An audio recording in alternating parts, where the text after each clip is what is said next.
Hi friends, Sundar C படம் என்றாலே அதில் கலகலப்பிற்கும் காமெடிக்கும் பஞ்சமே இருக்காது.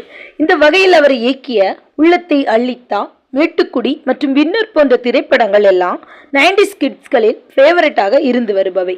தற்போது அவர் இயக்கிய கலகலப்பு, அரண்மனை சீரீஸ் போன்ற படங்கள் எல்லாமே மெகா ஹிட் ஆகியுள்ளன. இந்நிலையில் 12 வருடங்களுக்கு முன்பு விஷால், அஞ்சலி, வரலட்சுமி, சந்தானம் உள்ளிட்ட பல நட்சத்திர பட்டாங்கள் நடித்திருக்கும் மதகஜ ராஜா மூவி சமீபத்தில் வெளியாகி ஹிட் அடித்திருக்கிறது.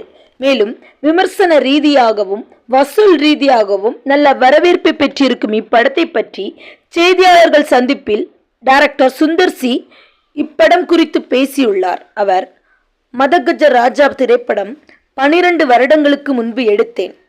கடந்த பொங்கலுக்கு வந்திருக்க வேண்டிய படம் இந்த ஆண்டு பொங்கலுக்கு வந்திருக்கிறது.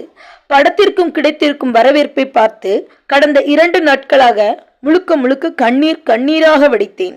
கிட்டத்தட்ட படத்திற்கு 100க்கு 100 பாசிட்டிவ் விமர்சனங்கள் வந்திருக்கின்றன.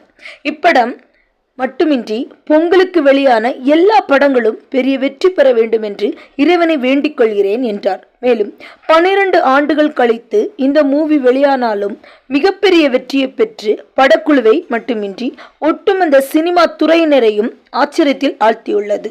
மதகஜ ராஜா மூவி பத்தின உங்களோட கருத்துக்களை கமெண்ட்ல ஷேர் பண்ணுங்க ஃப்ரெண்ட்ஸ். மேலும் இந்த வீடியோ பிடிச்சிருந்தா லைக் அண்ட் ஷேர் பண்ணுங்க. தேங்க்யூ.